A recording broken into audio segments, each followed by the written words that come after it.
Hello, everyone, and welcome to this episode of The Chocolate Life Live. My name is Clay Gordon. I'm your host and your moderator today, and I want to welcome everybody who's back here. I've been gone for a couple of weeks, and it's good to be back. It was the end of the summer. We had Labor Day here, and I took a much needed break over the last couple of weeks, and so thank you everyone for joining me here today. I'm having trouble in hearing myself. So if you're watching live, if you can go into the comments and let me know that you can hear me, that's a great thing. I'm looking at my settings, and it appears that everything is okay. I'm trying to. Okay. So yeah, hopefully you can hear me. Anyway, today I am going to be talking about industry news. I'm going to be talking about things that came across my feed about cocoa and chocolate in the last couple of weeks while I was gone, and I'm also while I was away. And then I'm also opening myself to AMA. Ask me anything. So if you got some question about cocoa and chocolate that you'd like me to Okay, great. You'd like me to talk about. So I just, want to say thank you very much to Kel, who's checking from Norway that the audio is just fine on your end. I have no idea what's going on my end, but as long as you can hear me, that's great. I'm not going to play any video or anything which requires me understanding what's going on. Anyway, so yeah, thank you thank you very much for that. Excuse me. So, as you might imagine, with what it is that I do, I subscribe to a bunch of industry newsletters, trade magazines. I have Google alerts out on cocoa and chocolate, and lots of stuff comes across my desk on a daily basis. And I go and look through things and try to pick out things which I think are interesting, not just to small craft chocolate makers, but are of interest in general to the larger cocoa and chocolate community. And that's what we're going to be covering today for the most part. And again, if you have a question you'd like to ask about cocoa or chocolate, put it into the comments, whether you're watching on YouTube, LinkedIn, or Facebook. Let me know. And also, wherever you happen to be watching from during the live stream, go into the comments and let me know where you're connecting from. I'll get it up on the screen, give a quick shout out to everyone who's watching live. So thank you very much, everyone there. So I'm going to start sharing my screen and let's go jump into it. So I just want to let everybody know that this is the homepage of the Chocolate Life. Right now, it is live. You can go there during the live stream and you can follow along with what it is that I'm doing. You'll see that one of the bits of news is that the call for entries for the current round of the Academy of Chocolate Awards is now open. And so what you can do is you can go click on this link here, the Academy of Chocolate Awards entry information, click on this button here, and it'll take you to the page on the Academy of Chocolate website, where you can go find out more about how to go and enter the awards. I should also know, and I haven't included it today, but I will include it after the live stream, is that there was a recent announcement of winners in the Americas round of the International Chocolate Awards for this year. So I'll put a link to that, as well as this awards entry link into the body of today's post. So just to confirm, so for every single one of these live streams, I do create an individual post, and this is the post for today's live stream. And this is where I'm going to go start today's news. One of the things that I always do is here's a link to this YouTube video, so you can watch the YouTube video on the page without having to go to the Chocolate Wire channel. If you're watching on LinkedIn or want to watch on LinkedIn or on Facebook, there are the links there. Now, I don't necessarily expect that everybody's going to go and follow along, so you don't have to worry about getting the links as you're watching. All the links are already, most of the links for today are already embedded in the page, so you can just find them really, really quickly. If people want to, there's a direct link to the Chocolate Wire channel on YouTube, and then there's a playlist of all 130 plus Chocolate Life Live episodes. And this link here will link you to the playlist on YouTube, so you can go directly there and you can look to see which one of those you'd like to watch. On the Chocolate Life, there is also an archive and a calendar. So you can actually go onto thechocolatelife.com. There's an archive and calendar here, which has got all the individual links. So it's a playlist, and it gives you information on what future live streams are going to be. So just some background and some history of what's going on. So having done all that, So once a month, I do a news and AMA. This is that episode. And so one of the things that I want to start off highlighting is that there's going to be a virtual tasting event. It's going to follow along the format that we did for my 20th anniversary tasting, which is now 2 years ago, over 2 years ago. It was May of 2021. But in this virtual tasting, what we're going to be doing is we're going to be tasting all of the 12 winning entries from the 2023 Craft Chocolate Challenge. So if you go and click on this, you'll learn about the tasting. You'll learn what we're going, the names of the companies whose bars. So this is the list of winners, and we're going to be tasting all 12 bars from these 9 different winning companies.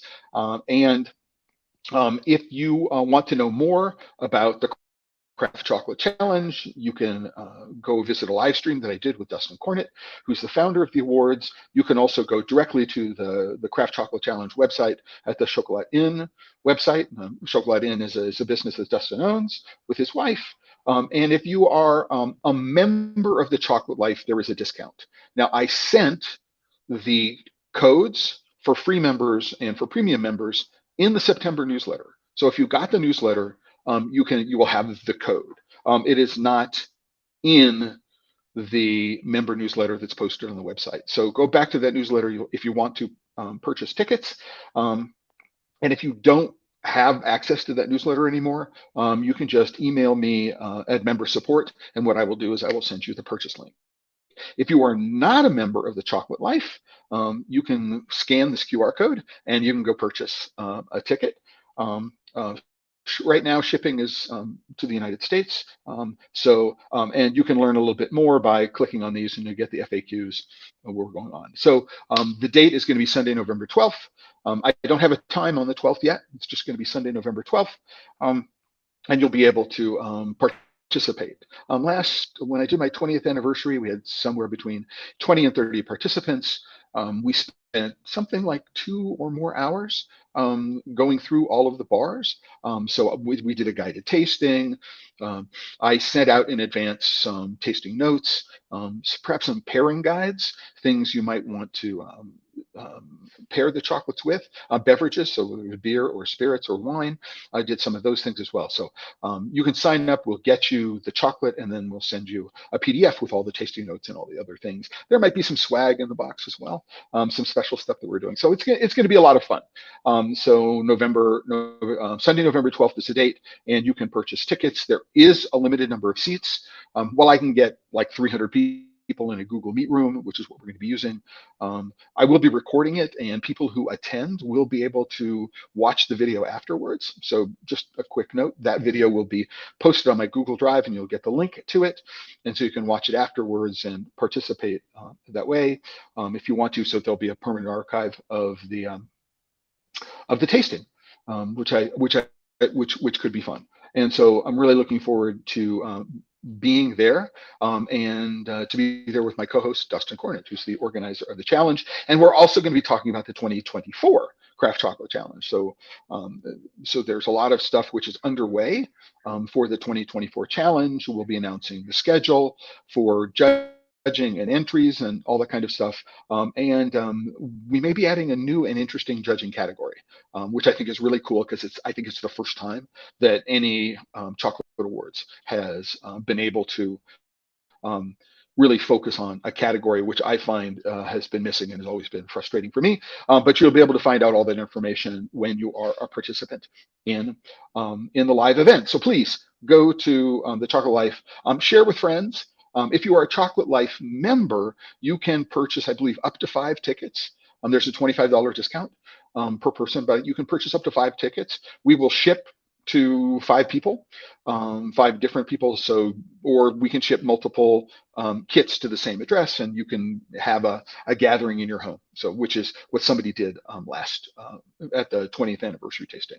It was a lot of fun, and I can appreciate you. I can tell you, we will have an enjoyable couple of hours in this tasting. And I know that there are 2 people who were in the 2021 tasting who've already purchased tickets for this tasting event. It's going to be a blast. So I just wanted to share that first. Um, the other thing I wanted to share is that if we go take a look, I mean, really, really quickly, go to the homepage of the Chocolate Life and say that if you are a member, I sent a member newsletter out. And one of the things that I said that I would do in the member newsletter is talk about the Yavapai County Fair. So you go to the newsletter, you can read my thoughts about the Yavapai County Fair. And so I did go to the Yavapai County Fair last week. It's a 4-day fair, Thursday, Friday, Saturday, Sunday. The fair has been around, I think, since the 1890s, maybe, or maybe 1913. I forget which it was.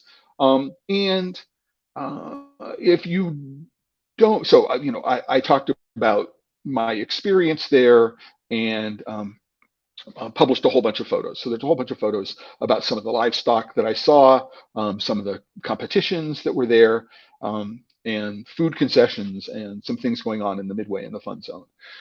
One of the reasons why it's interesting, I just moved to Prescott 5 months ago. I haven't been to a county fair in like forever. The last time I remember was going to the Orange County Fair in Southern California. I probably would have been somewhere between the ages of 6 and 11 when I was there, and I wanted to share this with everyone. What was interesting for me about all of this, and I'm not going to go into too much depth, is that I went there by myself as an adult. I didn't have a child in tow.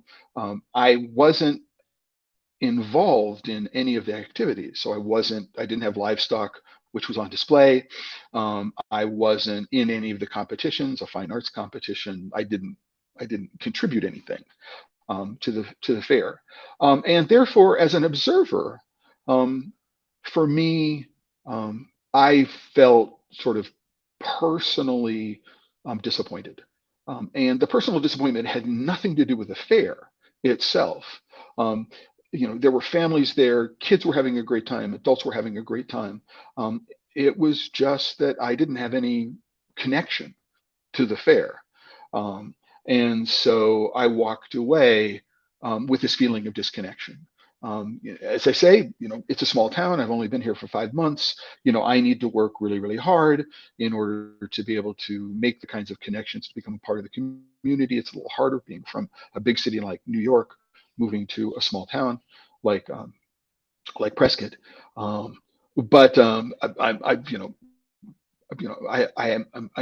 starting to make plans to go to the Arizona State Fair down in Phoenix next month, and definitely want to see about. It said, how do I do a better job of becoming a member of this community and not just a visitor, an outsider? And I think that's something, which is, grew just, well, it's a habit which became solidified during COVID isolation. Spend a lot of time on your own, doing everything virtually, and then getting into the swing of doing things physically in unusual environments. It was a really, really interesting situation for me thinking about it and what it meant to be a resident, now a member of this community. Yeah, no. I was looking, part of it was that I was looking for chocolate. And the only thing I really found that was obviously chocolate was deep fried Oreos. I think there's a picture of deep fried Oreos in here somewhere. I remember posting it, don't know where it went. Anyway, if there's not a photo of deep fried Oreos, which is still in here, I will put the picture of deep fried Oreos back in. There was not a whole lot there. I mean, there wasn't even in soft serve ice cream, which had a chocolate dip on it. At least I didn't see it. And anyway, but you can go and you can see examples of what it is that I saw at the fair. I mean, I love the idea, but next time I'm going to make sure that I either have contributed something into the fine arts competition, or I go with family or I go with friends, and we can participate as a group. Something to consider. I am going with family to the Arizona County Fair. I have sister and her family down in Phoenix, and so I'm looking forward to that next month. Before we continue, I want to do a quick shout out to Mike King at Encore Coffee in Kansas City. Hey, Mike, good to see you. And just to let everybody know that Mike is one of the winners in the Craft Chocolate Challenge for 2023, and we'll be tasting bars from Mike. And then Kel is from Fjord and Chocolade, in Norway, and he's also Fjorden is also a winner in the 2023 Craft Chocolate Challenge. So you'll be able to get a taste of their work. I don't think Fjorden, and Kale, if you're still in the live chat, I don't know that there's actually any place in the United States where you can purchase your chocolate now. So this is an opportunity to be able to taste the chocolate that you wouldn't normally have access to as a part of, you wouldn't normally be able to purchase here in the United States. So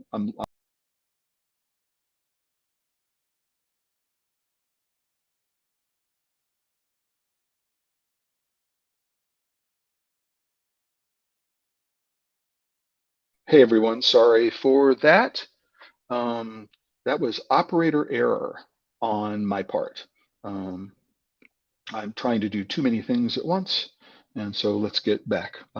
Hopefully, right. So Kel says not found in a supplier retailer in the U.S. yet. Hey Kel, if we get some chocolate here in the United States, perhaps we'll be able to help you find somebody who is be interested in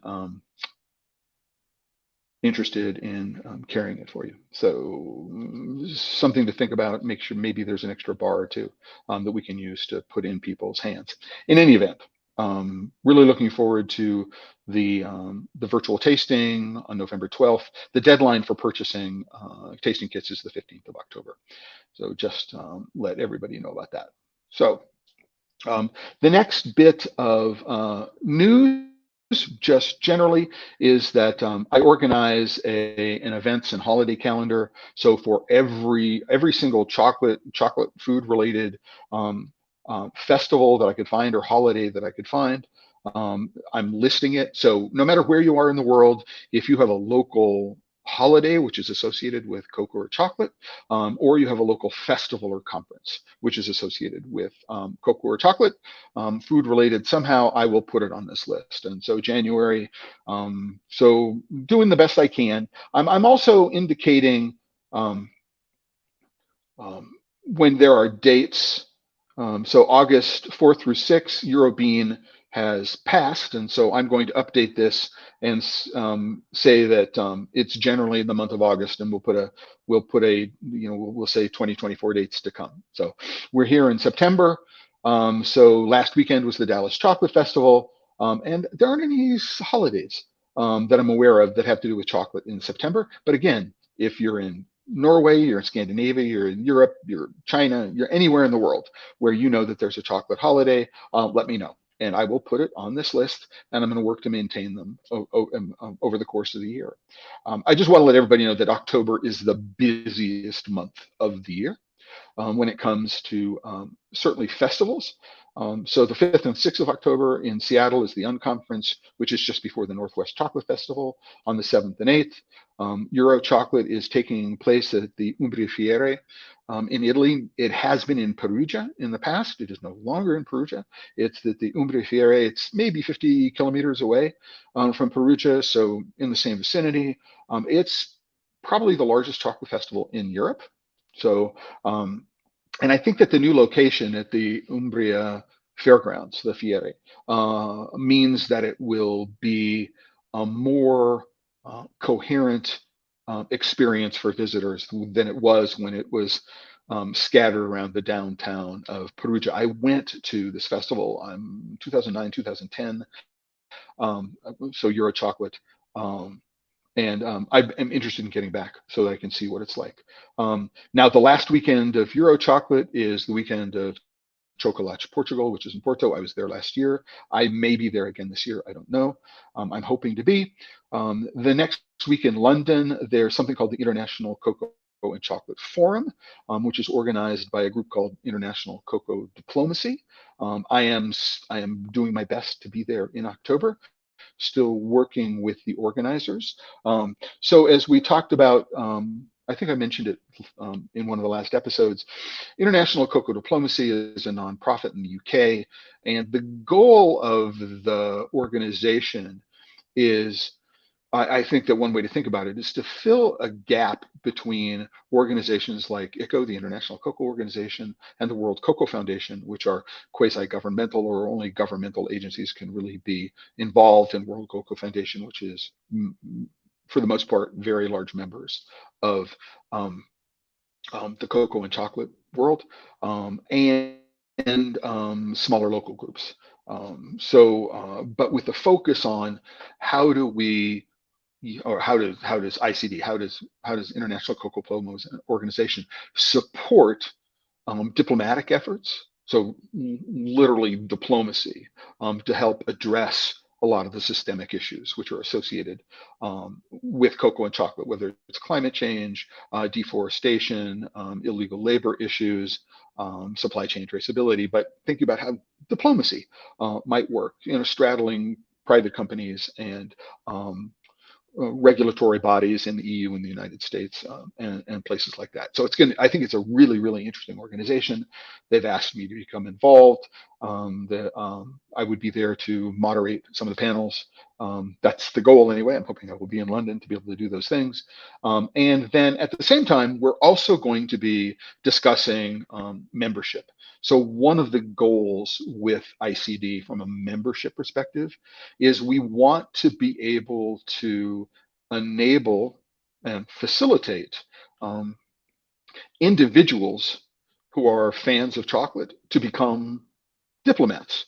We're not going to call them special friends. We're not going to be calling them evangelists or anything like that. But if you have a particular interest in a particular topic related to cocoa and chocolate, that you'd like to become an advocate for, right? And that's going to be whether it is, as I say, climate change, deforestation, illegal child labor. What we want to do is we want to facilitate your ability to be able to become an effective advocate for those positions. So memberships will include, farmers, individual farmers on cocoa farms around the world, basically at no charge to them. If you're just a chocolate fan and you'd like to support the organization and see how you can become an effective advocate, there'll be a membership level for you.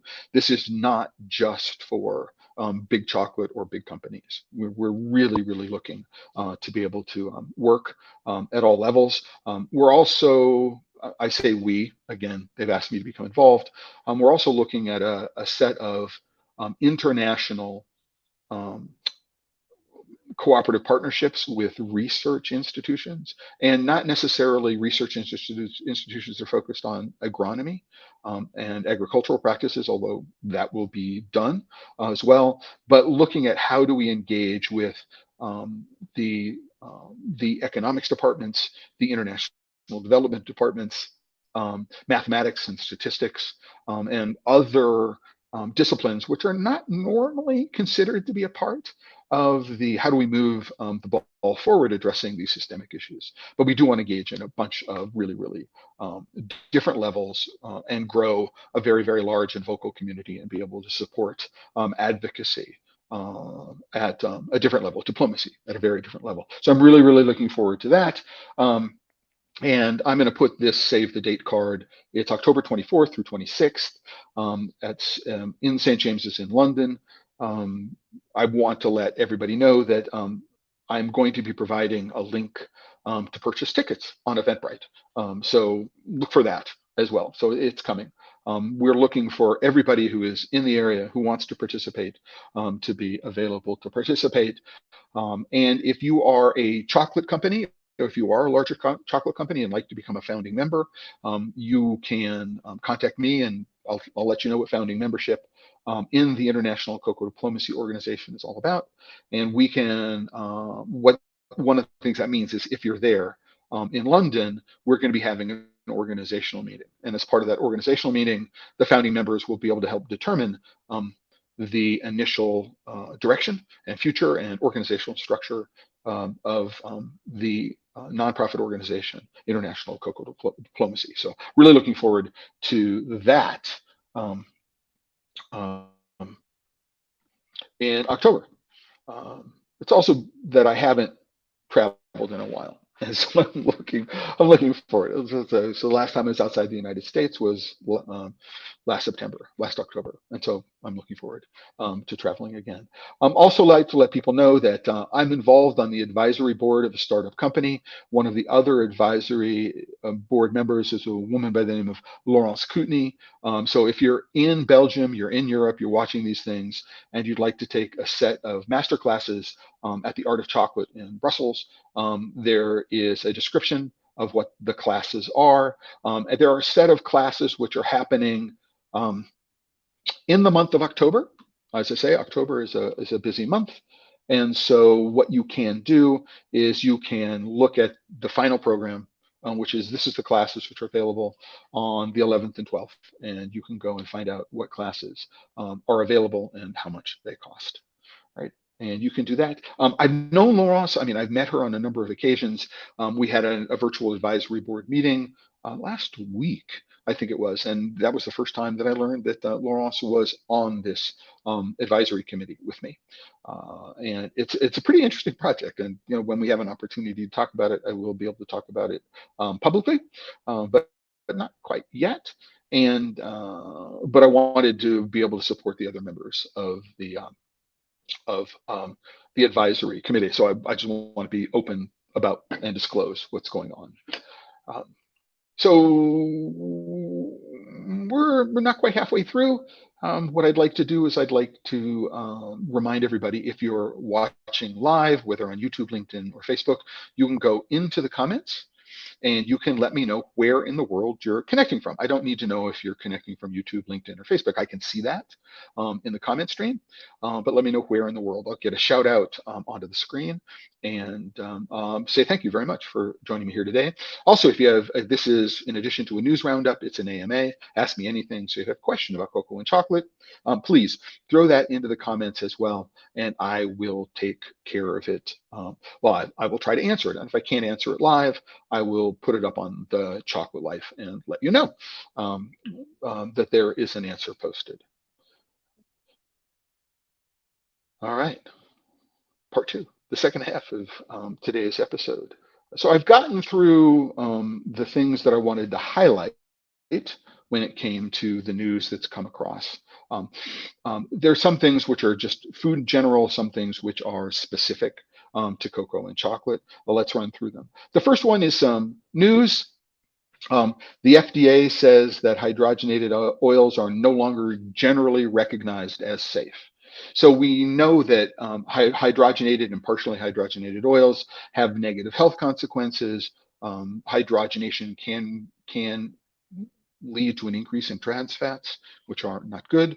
And so in general, when you're around shopping, what you might want to do is you might want to make sure that there are no longer any hydrogenated oils in the products you're buying. Now, it's going to take months and months and months for labeling to catch up and for recipes to catch up. I was in the local natural market and peanut butter, and I was looking, how many of the non-stir peanut butters had hydrogenated or partially hydrogenated oils in them, and they all do, right? And so something to consider that you're going to want to take a look at. Now, I think that most of the people who are looking at this live stream are not going to be making product which has hydrogenated oils in it. You might be a large confectioner and you're looking at putting hydrogenated oils into a center in order to improve shelf life. But I think for the most part, people aren't doing it. But I just wanted to let people know that here in the United States, FDA hydrogenated oils have been removed from the generally recognized as safe, the GRAS list. And so you want to be careful of it in your own recipes. You want to take a look for it in ingredients you might use. And you also probably want to take a closer look when you go to the market and you do your shopping, your grocery shopping. I certainly influenced my purchase of a nut butter this past weekend. So this is, I don't know why I'm jumping to a different tab in the in my browser. So excuse me, the discontinuity. This is new behavior with a version of the browser that I updated last week. This is one of the newsletters I subscribe to. It's called Supply Chain Dive. And one of the things I think is really interesting is that there is a huge increase in interest in so-called traceability and transparency. I don't like the words transparency and traceability. They're sort of an institutional acceptance and to some extent they're so overused that their usefulness has become obscured. And I prefer the word visibility. How can I look inside of things? For me, it's just a much, much nicer way to think about things. And what they're saying is that sole source models and a lack of raw materials control, right, are the products of short-term strategy. And I think, yes, I mean, that certainly is a problem.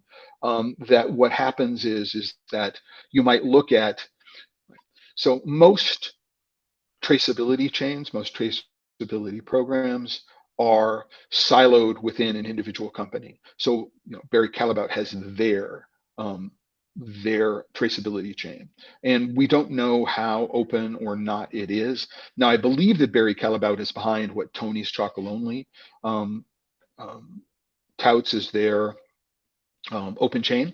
I need to do a little bit more research, so don't quote me on that. But Olam has theirs, and Cargill has theirs, and Mars has theirs. These things are not interoperable. There's no sharing, and although there are some emerging standards in the EU around what you need to report as a part of your traceability efforts.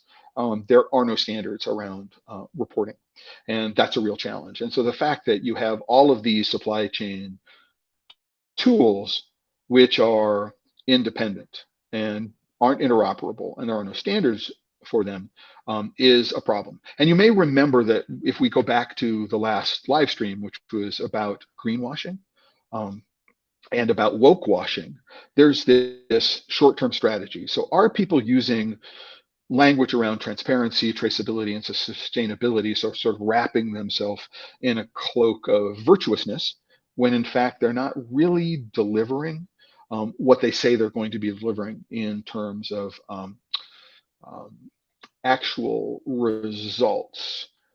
So this is a short-term strategy to buttress stock price, for example, and other things which are related to a company's economic and financial health. And so we find that this lack of visibility, right, is itself a big supply chain risk. And so if I'm looking at ESG, right, environmental sustainability and governance rules. So the new ESG regulations, CSR, corporate social responsibility regulation, that this requirement to be able to identify risks and put those risks on your balance sheet, and then to be able to quantify them, say this risk could result in this kind of negative financial consequences for us as a company. The fact that the whole notion of sustainable sourcing, in part brought about by the fact that all of these different tools are independent, is in fact a risk in and of itself. So I think it's really worthwhile taking a much closer look at this article. And if there may be a link to the actual video as well, in which case I remember seeing the video, but I did not.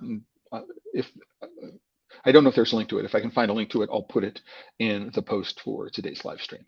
I will go back and I will do that. So let me, now for some reason, there we go. Again, this is a new thing with this particular version update of the browser. By the way, I use a browser called Arc, A-R-C.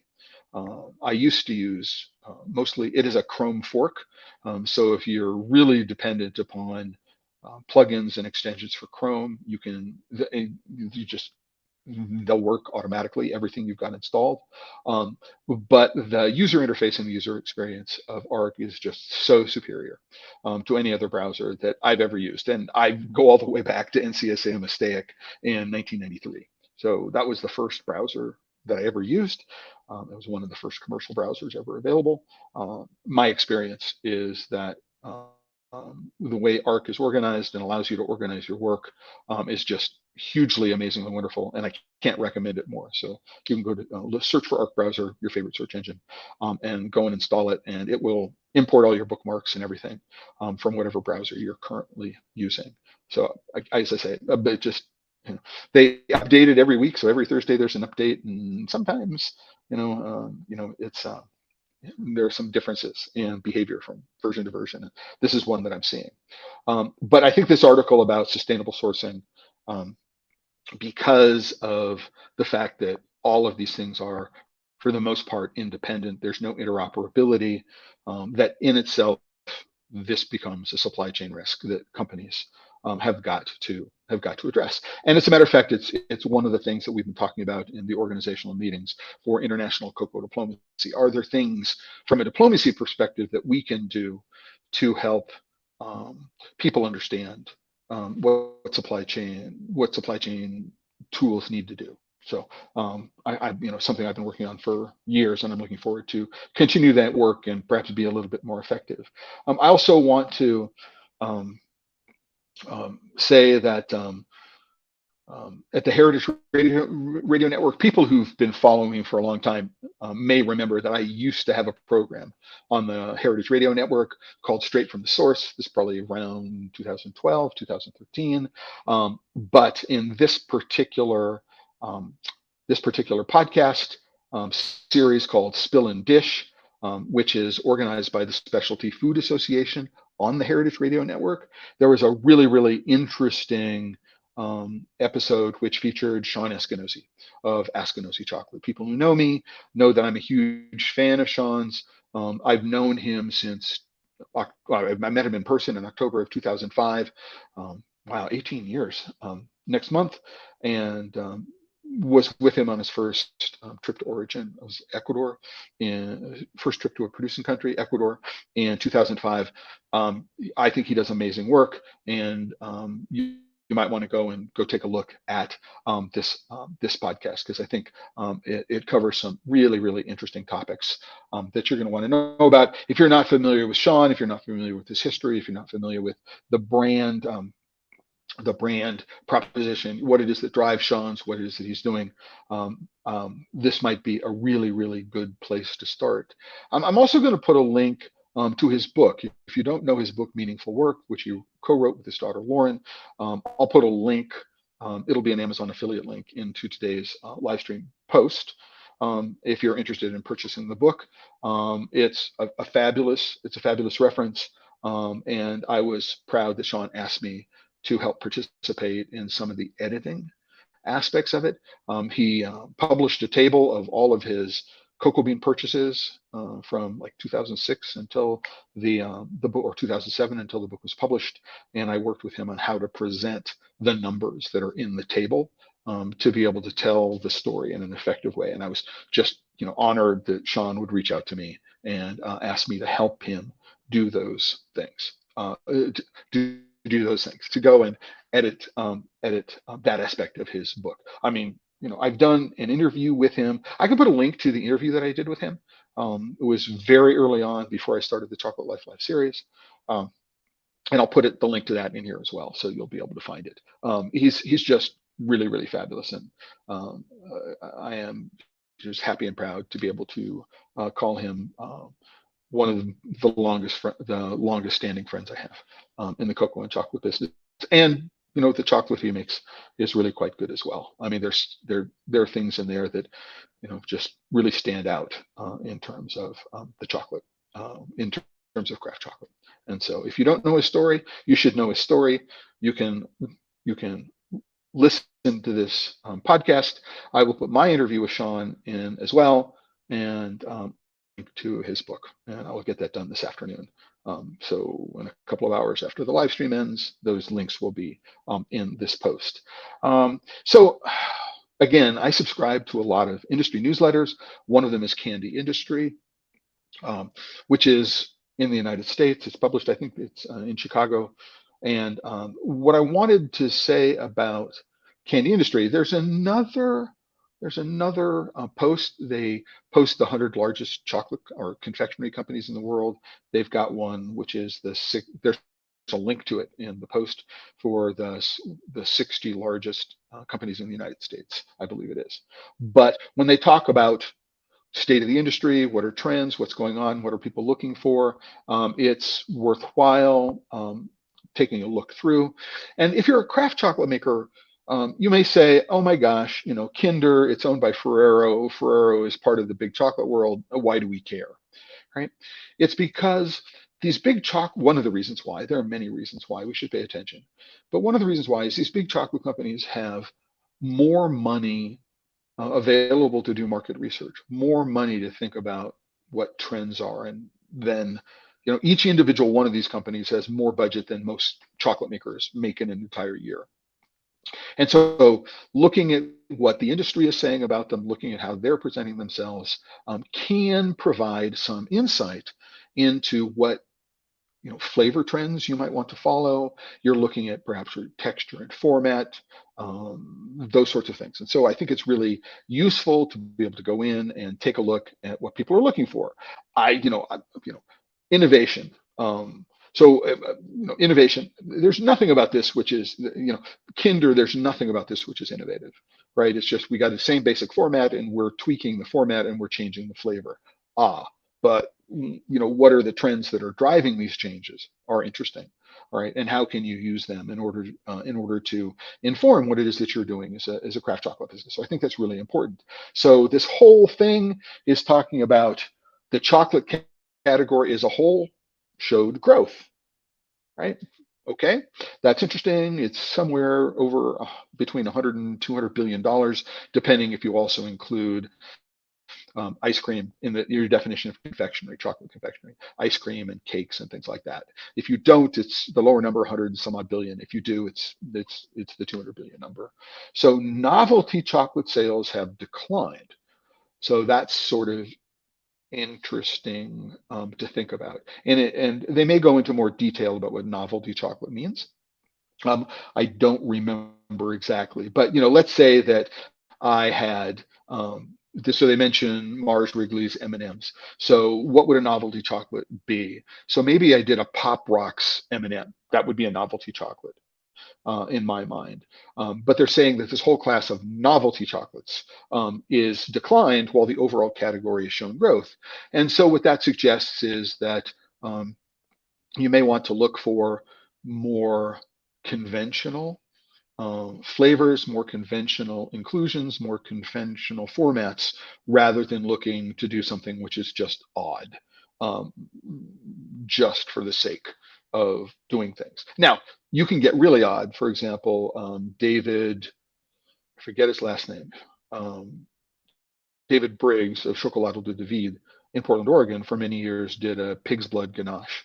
And, he only made a kilo of it or something like that every year, a couple of kilos, and there wasn't a big market for it. But it's a big PR stunt, and it gets him visibility every year for it. That's definitely a novelty chocolate, but the point of doing it is not necessarily to create a new product in a new category or to extend a product category in a particular kind of way. It is just for public relations point of view. And I think that when it comes to novelty chocolates, doing things which generate PR are not a bad idea. So if I was in Scotland, maybe I could take some haggis and dip it in chocolate, or add chocolate to the haggis and then batter it, deep fried it, because in Scotland, you know, they like to deep fry things. We can do things that are like that in novelty confectionery, but we probably need to focus on it from that sort of PR impact perspective, not necessarily something as a product we're going to take for a long time.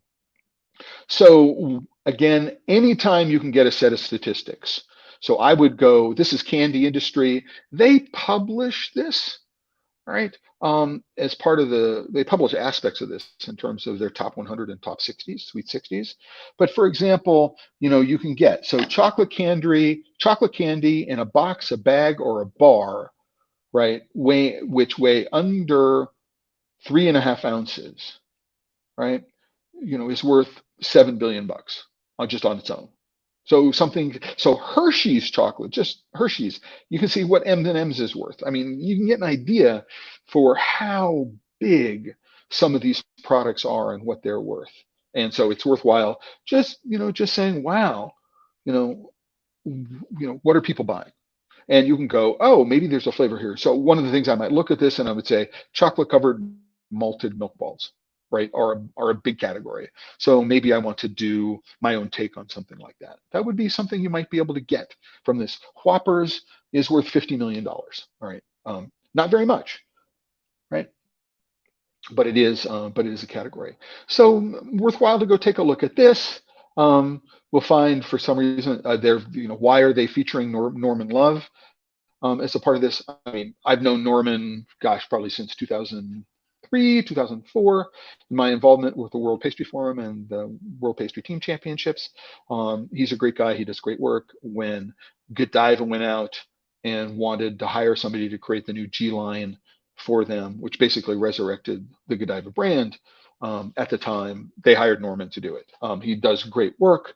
When it comes to the sort of very, very high gloss airbrush technique, Norman is pioneered many of the techniques we use today and is very, very key in promoting it as a style. So you'll learn a lot about stuff. It'll take you 30 minutes at the most to be able to finish this article.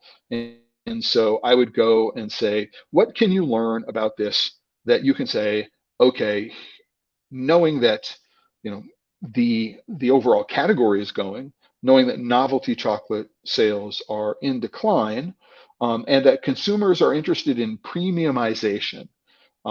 Premiumization is just a broad topic. We could spend an entire hour just talking about that. But what it says is that consumers in general are interested in products for which there is a perception of there being some premium, and this is where how broad premiumization is. But it could be, I go from a generic almond to an organic almond. That would be a premiumization. I would go from regular chocolate to certified organic chocolate. I might go from a regular almond to a Marcona almond. Those are the sorts of things that we're talking about for premiumization, and they give you an idea for what you might do. So, for example, rather than using almonds as an inclusion in a bar, could you use Marcona almonds in a bar? That would be an example of a premiumization. People who are familiar with what a Marcona almond is will go, that could be an interesting idea.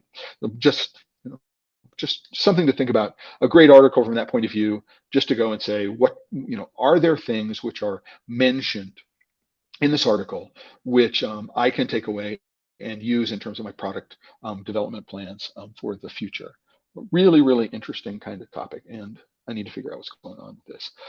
So here's the Sweet 60 for 2023. This is the top candy companies in North America. It's also done, right, as a part of the candy industry family of publications.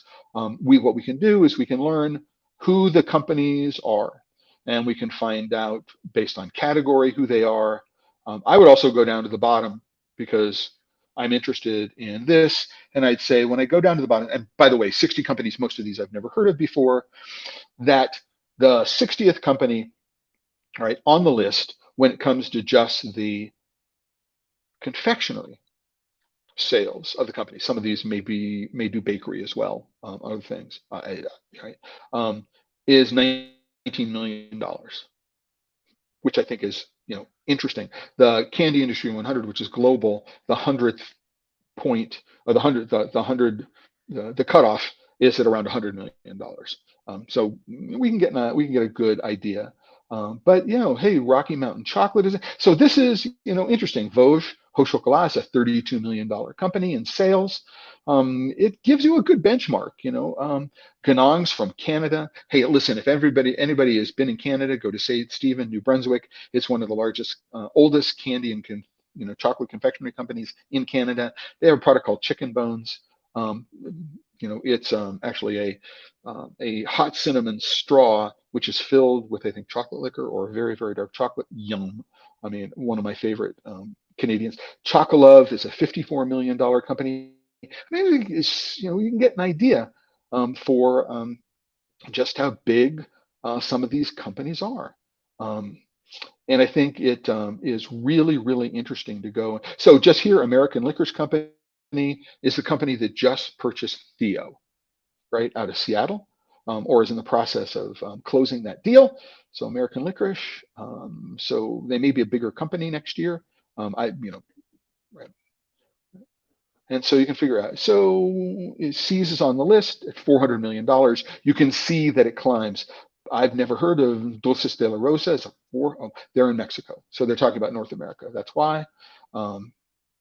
Anyway, just go take a look at it. It's a set of interesting statistics. It's, if you are going out and looking for money for investment, outside investment, getting an idea for, oh, if we could get to 20 million in sales, we could be a part of the top 60 candy companies or confectionery companies in North America. Who knew that it was, you only needed that only, right? Needed to get to that level of sales. I think it's a pretty interesting number. And so I would recommend go taking a look at that article. Again, as part of business planning and other aspects. So the Specialty Food Association, they run the fancy food shows. This is an article around flavor fluidity, excuse me, which they call foods with an edge. And when they talk about flavor fluidity here, my take on the article is they're talking about fusion. So how do we take flavors from this culture and flavors from this culture and put them together? They've decided to use the word fluidity rather than fusion. But again, from an idea perspective, to come up with ideas for things, it's a really good article for that. So yay, go and take a look at that. I'm always interested in, so for example, one of the things that showed up in the feed, it's not in the post, I will add it to the post, is that I have interviewed the founders of this company, Sarah and Max Marquardt. So they used to be called, I don't remember what they used to be called. They're now called Planet A Foods. They're doing a cocoa-free chocolate. The word chocolate should be in quotes here, right?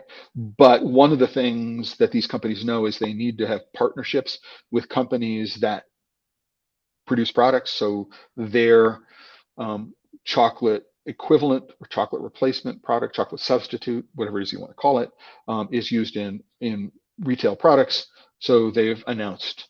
So there's a company that is using Planet A cocoa replacement, a chocolate replacement in their product. It's worthwhile go taking a look and seeing what it is that's going on. So if you're all interested in these new alternatives, this will give you an idea about what the first uses for them are. This was something I thought was really hugely interesting. A company called Solar Foods.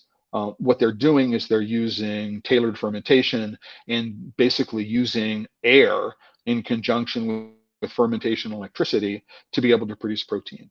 It was a protein out of thin air. I think it's a really interesting concept.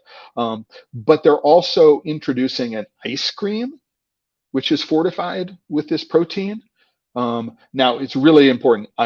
Hinomoto is one of the largest specialty ingredients companies out of Japan. I think they're the largest supplier of monosodium glutamate in the world. The fact that Hinomoto is involved is huge in terms of getting the product available all over the place. What it says is, oh, maybe this becomes a way of being able to generate food while we travel through space. It's a really, really interesting thing to consider. Now, maybe if you're looking to do a protein-infused chocolate bar, no reason that when it comes to enhanced things, this couldn't be a thing. This protein available from this company with its Solein might be an option for a protein-infused something bar. So, so I want to do a quick comment on that last one before I go forward. So Laban Johnson, I don't know where you're connecting in from, Laban, but think about it. I agree that cocoa should be free. Free in what sense? So it should be free from the restrictions that are currently placed on it by big cocoa and big chocolate. Yes, I mean, we need to make sure that farmers get paid. So we need to think about, medium exchange and getting, making sure that everybody who's involved in it can earn a living, a dignified living from it. But cocoa-free chocolate, I am skeptical. I've tasted a couple of these things. I think that they might be slightly better than carob or much better than carob, depending upon what the presentation format is. So I had some, which was in a gianduja-like product. Having been to Turin and been to the Piemonte and had the gianduja of Guido Castagna, Guido Gobino, and others, this stuff is never going to. The product that I tasted did not reach that level.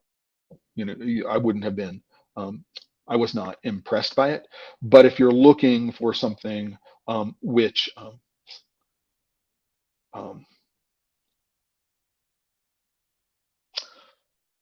sorry, if you're looking for something which is doesn't have the issues associated with child labor and deforestation and things like that, some of the supply chain issues which plague cocoa and chocolate, then taking a look at some of these alternatives may be worthwhile for you. So just to go take a look at that, if you're interested. I mean, this was an article that showed up this morning as well, just because I went looking for it this morning. The article itself is about a month old. So cocoa shell fertilizer, Nestle and Cargill team up for a regenerative agricultural project. First of all, the fact that Nestle and Cargill are teaming up, right? Cargill is a supplier of cocoa beans and other things to Nestle, so that makes sense. And Barry Callebaut is a supplier to Nestle. Nestle owns Kit Kat outside of the United States.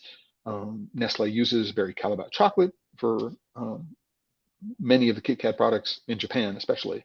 But regenerative agriculture, and what they're talking about is using fertilizer pellets made from cocoa shell left over from cracking and winnowing, and using those fertilizer pellets as a component of regenerative agriculture, whatever that means in this particular context. Because it's Nestle and Cargill, I would, throw a couple of tons of salt on any reporting associated with this until I had a chance to go speak with the people and see what it is that they were going on, see what it is that they're actually doing in real life. I think this is a case where a press release has been put out. I didn't do the work to find the press release, and what they're doing here is they're basically reporting on the press and not much else. They haven't actually thought about what it is that this means. And one of the reasons why this came to mind is on my Instagram feed, which is at @DiscoverChoc. You can see here that at @DiscoverChoc is the name of my Instagram feed. I posted this image of cocoa shells. These were produced. I took this picture in Ecuador last October when I was visiting Cocoa Supply in Duran and Guayaquil, and this is pretty. You get an idea about how well their cracking process is when you see the size of the shells that are available. That they do a really, really good job of pulling out the nibs. It's very high yield the way they do it, especially modified Bauermeister cracker and winnower. They've gone in and done extensive modifications on it. But I asked, what could you do with these things? And people are talking about using them as chicken feed, using them as compost, using them as other things. And so having posted this on Instagram, it was fun to see a week later this article in my feed about cocoa shell fertilizer. And the last thing I want to talk about, because we're almost at the end of the hour. Again, thanks everybody who's been here for the course of the hour. If you can, throw comments in, like the video, subscribe to the Chocolate Wire channel on YouTube so that we can grow it, and you can help out. I really, really do appreciate the people who support the channel are the members of the Chocolate Life. So if you're not a member, go to the Chocolate Life. There's always a free membership. There has been a free membership level in the Chocolate Life since I found it in 2008. But there are also premium memberships, and premium memberships get you extended discount promotional opportunities when it comes to the upcoming Craft Chocolate Challenge tasting in November. So let's get through a couple of comments before I go to the last one. Time for a quick question about winnowing. Many explain the winnowing process, but not many talk about the effect of how you cracked your nibs affect the outcome of the winnowing process. Absolutely. When we're talking about yield, the kind of cracker that you use is going to have a huge impact. We have one style of cracker is an impact cracker. What you'll do is you'll take the nib and you'll fling it against the inside of usually a circular, but it doesn't have to be circular vessel, and it just explodes.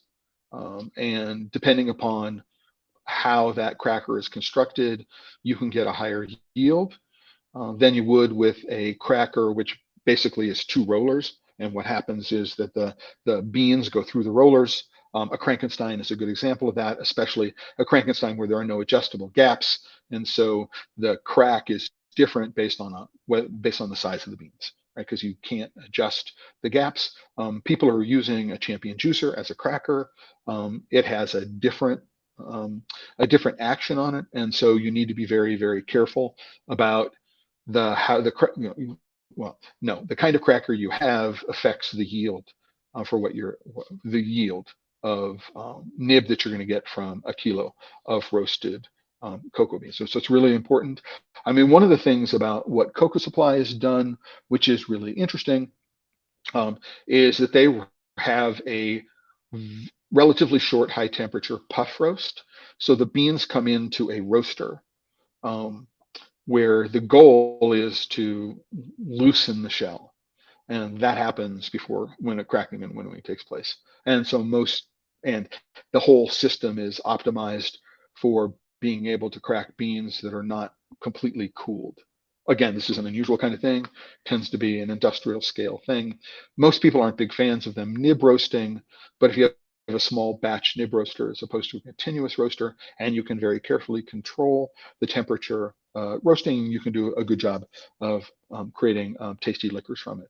But one of the things that's going on here is it's a combination of the pre-roast to puff the shells. You can do this if you're a craft chocolate maker. You can do a puff roast, especially with humidity very early on. And although you'd probably want to wait, and if you're using a cracker that does this, the beans go like this, then what'll happen is if the beans are warm, they're flexible and they won't crack the same way. You need to wait until they're cold. So yeah, I mean, Kiel, it's a great question, and we could spend hours and hours and hours talking about how the effect is.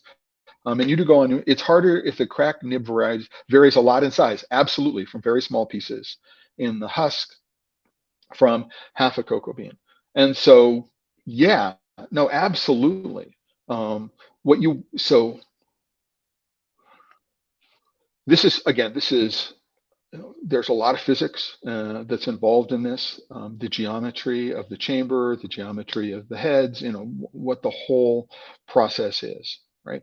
And for the most part, if you're a startup chocolate maker, you're probably not thinking about, what happens if I go from a 78% yield to an 83 or 84% yield, right? You've got so much labor involved with doing all these other things that the differences in yield don't really matter all that much. I mean, this is where big chocolate makers, I mean, in my article for International Confectionery, I talk about process automation. And one of the things they do, which is really quite interesting, is that once you have designed out as much labor as possible in your process, right? So we're going to run this huge plant, and basically there are people who are looking at screens, pushing buttons, which happens in a lot of big factories. There's not a lot of human interaction. It's then the cost of ingredients that become your primary driving factor, and you're looking to do things like maximize yield wherever you can. So, for example, the U.S. regulation is 1.75% by weight shell in nib, or shell in nib.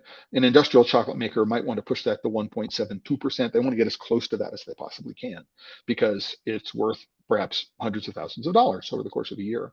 Whereas if you're a craft chocolate maker, you want to get that as close to zero as you possibly can, right? And you're willing to invest labor in order to make sure that things are as clean as they possibly can be, whereas an industrial chocolate maker is not going to be. There's a whole huge set of interrelated questions which need to be looked at and addressed in order to be able to figure this out. But yeah, variability in nib size is an issue. So one thing that you might do is you might classify the beans into different sizes. And if you have a cracker for which you can adjust the gap, what you might do is after classification into 3 or 4 different sizes, what you might do is set the gap for different sizes of beans. That would make sense. Or if you've got a really small bean, like a wild bean from the Hacienda Tranquilidad, really, really tiny, you need to change your ideas about what yield means. And you may need special equipment in order to be able to do a good job of getting a high yielding product. Another one from Laban. Hey, we appreciate you guys for being here today. I appreciate everyone and I'm using guys generically. I appreciate everyone who joins me and is a part of the Chocolate Life and is a part of the Chocolate Life Live. I do it because it's interesting to me. It's a place where I can ask questions and answer questions, do some research. And the last thing I want to say is just something that's sort of fun, right, that I ran into. And that's I have a Google alert set. So here's a Google alert on chocolate or cacao, and I go through, and this is one of the things I use to stay on top of things and find, oh, there's a festival in Loveland, Kansas. Anyway, so I need to find out if I'm going to add it to my calendar. So, for example, but that's something. But I also saw this article today in Tasting Table, and I thought, this is a great article to be in Tasting Table. It's a mistake to add too much flavoring to chocolate truffles. I don't know who Ryan Cashman is, and so I don't know what his background as a chocolatier, as a developer. Ryan doesn't mention any interviews that he's had, right? I really don't know who his audience is, right? But he makes the point that which if you're making a chocolate truffle, and by the way, this is what he's showing here is what I would call a truffe nature. So this is a hand rolled truffle. So you're taking a scoopable ganache, you're rolling it by hand, and then you're running it through, in this case, cocoa powder or something else. So he's doing a very, very classic truffle, and I think that in that case, he might be right to say that you want to let the chocolate come through, but I don't necessarily think that um,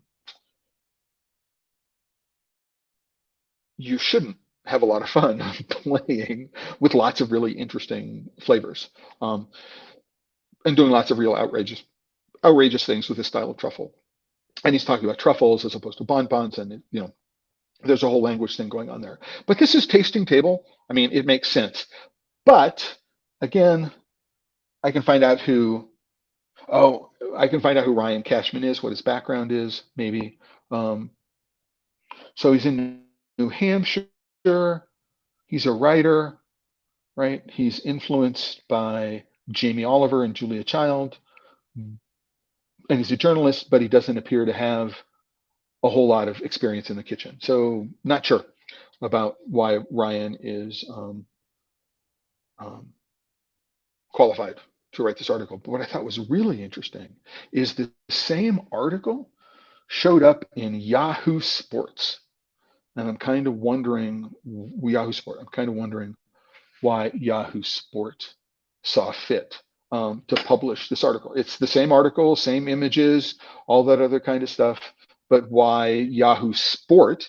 I thought that it was a good idea to be able to republish this article. I'm not entirely sure. There's no connection to sport. So just really, really crazy. So it's one of the little fun things that go, well, what's this all about? Why am I going and seeing this as a part of what's going on?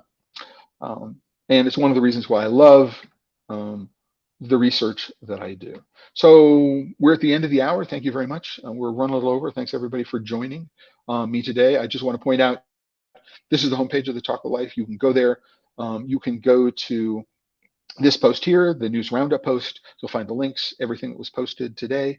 I'm going to close with something from someone who's a regular Chocolate Life visitor and is a member, and we communicate on Instagram and other places like that. But go there. I'm currently logged into my account. If you're not logged in, this, rather than saying account, it'll say join, and you can find all the membership levels. To do that, again, I want to thank all of the members of the Chocolate Life.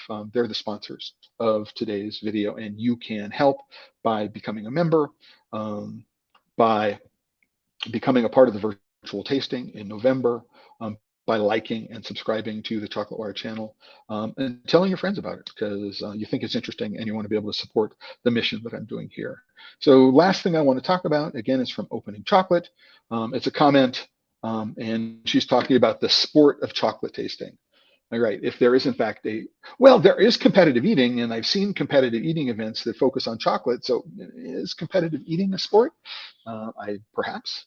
And if there were chocolate tasting events, then or chocolate eating events that were part of that, maybe. But yes, if there is a sport of chocolate tasting, then we are all athletes, and I want to thank you for joining in that endeavor today. And with that, I want to say thank you everybody again for being here with me this hour, to say that I will see you in the future at another Chocolate Life Live. I do them on Tuesdays and Fridays starting at 10 a.m. Pacific Daylight Time now. It's actually Mountain Standard Time, so it'll move in a couple of months when we do the switchover in November. But we do it twice a week, Tuesdays and Fridays. I'm back on my regular schedule. And I want to say, ciao, everyone. Thank you very much. And remind, if you're not working with chocolate, if you are, well, if you're not working with chocolate, what's wrong?